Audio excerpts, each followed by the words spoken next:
Hello, citizens, and welcome back. This is our match preview for City vs Sunderland in the Premier League. Hit like, hit subscribe. Let's jump into it. So, this is going to be a good game, this one. I think Sunderland, they've been promoted. They're absolutely flying. They're doing really well. They're playing superbly. They're like, when every now and then you'll get a Premier League promoted team come up.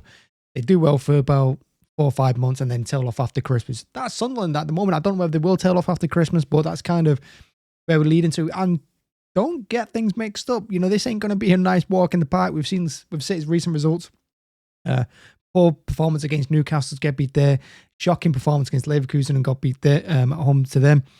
And then we beat Leeds 3-2, where we should have been out of sight well past half-time, only to hang on, to get a last-minute winner in that one. And then Fulham 5-1 up to throw away that lead and, clear it off the line in the 95th minute, wherever it was then, to get all 3 points. So Sunderland will come to us knowing that they can get a result here. And Sunderland have had some pretty decent results lately as well. I'm looking at the results there. They beat Chelsea away from home 2-1. Good result. Drew with Everton at home. Drew with Arsenal at home. Got beat by Fulham away, sure. But then they beat Bournemouth 3-2 and drew with Liverpool at Anfield. So yeah, draws it against Arsenal, Liverpool, and a win against Chelsea. And both 2 of those 3 games were, and a win against Bournemouth, and 2 of those games were away from home as well. So their last 6, they've got a lot of confidence. Their team are going to be passing it around. They're going to be full of it. They're going to want to hit it from range as well. And they're going to know we're vulnerable at the back, because the one thing Pep can't let happen is the shocking defending that's been going on for the last couple of weeks. That has to go. We have to be more solid at the back. He said it himself in his press conference. He made a little joke about losing his hair during the Fulham game, about how tense it was. But we just can't keep giving away goals. And we can't keep giving away leads. We're going back to last season. We're scoring more goals than last season. That's the only reason we're winning, is because we're just getting over the line, barely. But we shouldn't have a 4-goal lead with half an hour to go in a game and then hanging on. That's a joke, that. And against Sunderland, like I said, they're going to press us. They're going to challenge us at set pieces as well. So you can't really give away too many corners or throw-ins or free kicks or anything like that. And they will fancy their chances out. They're not going to come and just sit back all 11 players inside the box. They're going to offer a decent challenge. I think any team playing us right now are going to do that, because we don't have that fear factor that we had a couple of seasons ago. I mean, we lost that last season, but this year we've also carried it on, even at the Etihad. So, yeah, expect a tough game. For one, I would like a nice, comfortable 3-0 victory, like a few years ago. Just chill, relax. It's going to be freezing cold being there at the Etihad. I just want a nice, relaxing game, but it's not going to be like that. And now when City are 3-0, 4-0 up, I'm not saying they will be in this game, but whenever City are going to be in front, whether it's 1 goal, 2 goals, 3 or 4, 5, the fans, including the City fans, are going to know we could throw this away at any time. The players are going to know it. Pep's going to know it. Everyone's on edge, even when we're 3-0 up. So, yeah, it's going to be an interesting game, to be honest with you. I mean, it does make things more exciting. The last couple of weeks have been... It's been a tough watch. I bet it's been fun for the neutrals. Finally, we're no longer boring City. We're quite the league's entertainers at the moment. And that all goes down to the defence. And for me, Pep gets it wrong right from the off every single game. Because Nunes shouldn't be in that back line at all. And I think Kuzanov should be. I think he will help show it up. He's nice, strong, quick, no-nonsense defender, which is what you want as well. Nothing puts him off either. He's got a good mentality about him. And he can get up and down on the pitch as well. And then Rico on the other side as well. He's done phenomenally well since coming into the team. He's broke into the England team as well. He's done fantastic there. But he's not a left back. We need defenders at the moment. Like Aitnoa, we need defenders. People who are capable of going forward and putting in crosses and shots like Pep wants, but also able to defend and read the game defensively, which Nunes and Riley can't do. And like I said, nothing to them. They've done a fantastic job. Well, Nunes he's given away a lot of points, to be honest. But short up at the back. Go solidly at the back. And defensively, when we made the substitutions, but when we brought on Stones, we brought on Aki, things just got worse with each defender that we brought on. I don't know what is going on with this defence, but they need to do something. They need to work hard at the back.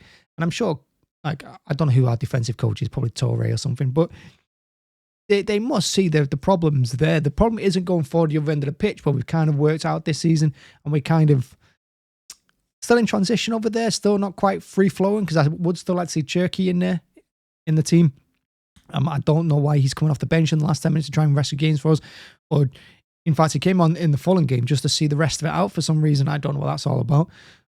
And Savino as well, when he comes off the bench to see the game out, I don't see the purpose of these substitutions. But at least we're getting somewhere. We've got a bit of creativity in there from last season, and we've got more goals in there too. And people are chipping in now. Foden's back on form. Doku, he's a proper threat now than he was 2 years ago. Reinders, he's a threat. He got a good goal against Fulham. So we have got, going forward, positives to look at. But defensively, it's just all falling apart. And like I said, when you're 3 and 4 goals up and you're still on edge because you know that we can throw it away within 10 minutes, it's not good. It just gives the opposition team and fans just too much encouragement. But Pep needs to sort that out. And otherwise, I wouldn't really change the team for Fulham because, apart from defensively, I'd change the fullbacks. But everyone else in the team, I think, would be fine. I know Donnaruma's having his moments with crosses. He's bloody awful. I think he has a problem with coming out quicker as well. But other than that, I wouldn't change the team because, like I said, they were firing for 60 minutes against Fulham. They were absolutely on fire. It was phenomenal. The team put in a hell of a shift, but it needs to happen. And I also think Haaland, instead of resting him for games like Leverkusen and then bringing him on with 20 minutes to go, again, pointless substitutions and pointless lineups and things like that from Pep. It's so bizarre. He's done some weird experiments the last month or so. Bring on Marmoush for him. Take Haaland off with like 20 minutes to go in the next few games. Give him a rest. Even if we're not even winning, just bring him off. Give Marmoush a run out. Because Marmoush is a threat as well. He's dangerous. He will press. He'll put in a challenge as well. He'll do his defensive work. And he's quick too. So he's going to be an absolute threat. And fresh off the bench, why not? And with Marmoush going to the AFCON, at least I think he is, soon, give Haaland a little bit of rest going into the Christmas period. But that's what I would do. Obviously, I'm not Pep. Pep knows best. But I'm just on edge from it. Like I said, Sunderland have had some good results. The 1-1 draw away to Liverpool, I think they were unlucky as well to drop points there. I think Liverpool were very lucky to get an own goal. Otherwise, Sunderland would have won. And they should have won at the end as well if Chiesa hadn't cleared off the line. So that would have been a win at Anfield for them. The 2-2 result against Arsenal is a phenomenal result. 2-1 win away Chelsea. These are results that we wouldn't normally get. So fair play to Sunderland. The way they've come up and the way they're fighting. I said they have a threat. They've got some decent players and there's some strong players too. And that's why I said you can't give them around many set pieces. And the one thing our fullbacks do is give away set pieces. Nunes loves a stupid set piece. Absolutely loves it. He's so clumsy when he's tackling. O'Reilly as well. I think O'Reilly sometimes gets caught on the break because you can see him, because he's not got the defensive mind in him. He often gets the ball goes over the top of him or past him and he doesn't react quick enough, or he's not close enough to the man that he's supposed to be marking. And I think that would change also with Noy, again, someone with a more defensive mind. And that might struggle on the other end of the pitch because we'll drive the goals slightly. Not by much, I don't think, but slightly. But still, why not? Give it a go. And yeah, that's it really. That's the match preview. Look, ultimately we're doing well. We're keeping up with Arsenal just about. We're just about on their coattails.